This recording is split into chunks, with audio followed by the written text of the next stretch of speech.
Salut à tous les amis, bienvenue dans cette nouvelle vidéo YouTube. Aujourd'hui, on poursuit notre série de vidéos mois par mois et on parle du mois de janvier. Janvier, c'est le début d'une nouvelle saison au potager et au jardin et par conséquent, on va évoquer plein de sujets différents. On va parler de taille, de fruitiers, d'arbustes. On va parler de greffons pour greffer par la suite nos arbres fruitiers. On va parler de compost, on va parler de bouture, on va parler de semis parce que ouais, c'est le début des semis. On va aussi parler de paillage, d'agrandissement du potager. Et comme d'habitude, si la vidéo te plaît, un petit like, un petit commentaire, ça fait toujours plaisir, ça donne de la force. Et vu que tu connais déjà la chanson, va vite t'abonner. Le mois de janvier, c'est l'un des derniers mois où on peut encore tailler nos fruitiers. Pour le moment, la sève elle est encore en bas dans les racines et c'est donc le moment de tailler. On va commencer par tailler nos framboisiers. Tiens, regardez, une petite framboise, magnifique. L'intérêt de tailler ces fruitiers, c'est très intéressant parce que ça va permettre au système racinaire de mieux se développer et donc de mieux reprendre dès l'arrivée du printemps. C'est pour ça que du coup, je taille mes framboisiers de façon très généreuse les amis, on n'y va pas de main morte. Bon, par exemple là concernant la taille du framboisier, je vous mens pas, j'y vais vraiment au feeling. Il y a des techniques, je sais, remontant, pas remontant, on taille pas pareil, mais là honnêtement c'est un framboisier remontant qui est très vigoureux. Je le taille de moitié, quand je vois qu'il y a un peu trop de départ, j'enlève certains départs pour libérer un peu de l'espace. Cette technique de taille un peu massive, un petit peu en mode bourrin, elle s'applique vraiment pour les espèces de petits fruits, mais avec des plants de très grosse taille. Là par exemple, le framboisier, c'est un framboisier qui a quand même une très grosse taille et dans lequel on va pouvoir y aller sans hésitation, contrairement à si on avait un tout petit framboisier où là justement on va y aller avec un peu plus de parcimonie. Là maintenant les amis, on va passer à la deuxième étape de ce mois de janvier, c'est le prélèvement des greffons. Donc du coup tout simplement, on va prélever un greffon. Donc le greffon c'est un petit rameau de l'année dernière avec des bourgeons. En fait on va le prélever, donc là par exemple moi je vais couper toute cette tige là qui est un rameau de l'année dernière. Donc comment différencier un rameau de l'année? Très simple, on a ici un rameau de l'année et ici une branche de l'année d'encore avant.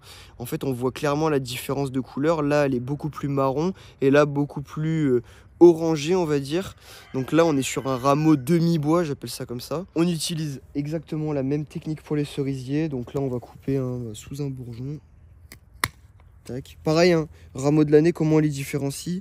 Là on voit que le bois est complètement lisse sur le cerisier, alors que sur une branche beaucoup plus ancienne, il est quand même bien, on voit ça fait un peu comme des déchirures de l'écorce. Et vous allez me dire, mais Goran, qu'est-ce que tu fais là? C'est pas le moment de greffer. Bien évidemment, c'est pas le moment de greffer, c'est le moment de prélever les bourgeons. Les bourgeons sont dormants et en fait, de ce fait, ils sont pas en besoin de sève entre guillemets. D'ici le printemps, ils vont pas bourgeonner et ça permettra donc de les greffer. Dès qu'ils vont se mettre à bourgeonner, c'est le moment où ils vont avoir besoin de sève et ils vont puiser la sève du porte-greffe. Bon les gars, on se retrouve dans ma serre extra minable, extra miteuse, mais ça vous allez voir, ça va bientôt changer. Et là donc très simplement j'ai coupé en fait mes greffons, mes futurs greffons en deux et je vais les mettre dans un pot que je vais recouvrir de terre, comme ça ils sont à l'abri du gel et à l'abri de la lumière. On va les recouvrir complètement de terre et on n'aura plus qu'à patienter jusqu'au mois d'avril. Bon, comme vous pouvez le voir, on est devant les boutures parce que le mois de janvier c'est aussi le mois des boutures. Je vais vous montrer un peu toutes les boutures que j'ai fait. J'en ai fait un paquet là et c'est pas fini.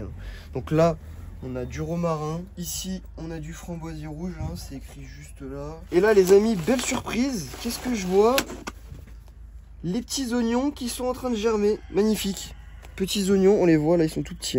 Bah oui, parce que c'est aussi la période de faire les premiers semis. On va faire les semis de choux là, moi je vais attaquer là incessamment sous peu.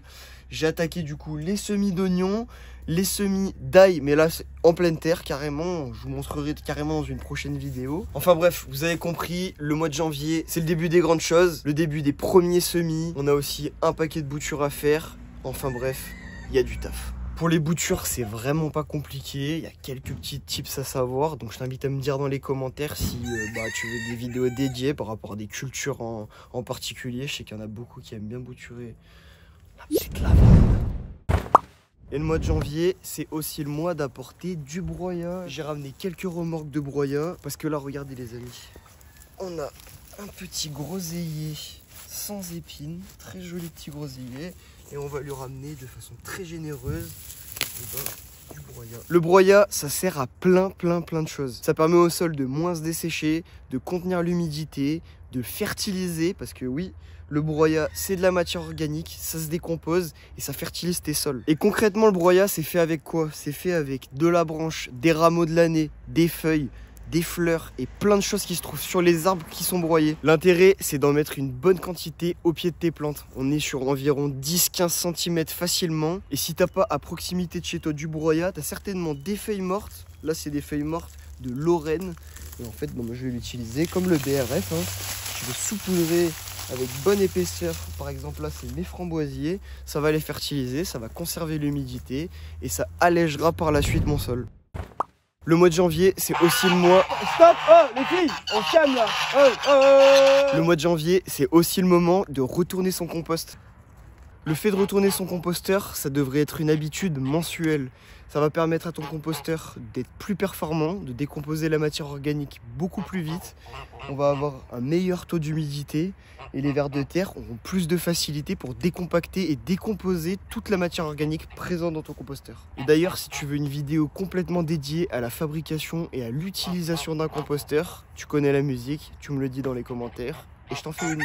Et depuis le 1er janvier 2024, c'est obligatoire dans tous les foyers français. Si tu veux pas finir d'aller barreau, va vite me faire un composteur et je joue pas au con. Mais le mois de janvier, c'est aussi le bon moment pour préparer ou agrandir un nouveau potager. C'est le moment de le délimiter, c'est le moment de l'imaginer, d'imaginer aussi ce qu'on va cultiver à l'intérieur et de préparer notre sol pour accueillir toutes nos cultures. Je réfléchis aussi à toutes mes associations de cultures que je vais pouvoir faire durant la saison et je fais aussi un petit plan de ce que j'ai cultivé l'année précédente pour pas que les cultures en fait elles se chevauchent parce qu'il faut qu'il y ait une certaine rotation et chaque culture doit être cultivée à un endroit différent de l'année précédente. Je pense que tu as assez de boulot pour ce mois de janvier. Si tu as kiffé, je t'invite à me le dire dans les commentaires. On se retrouvera donc au mois de février pour voir tout ce qu'on peut faire parce que croyez-moi, il y a sacrément du boulot au mois de février. Et comme d'habitude, n'oublie pas de t'abonner avant que je te siffle.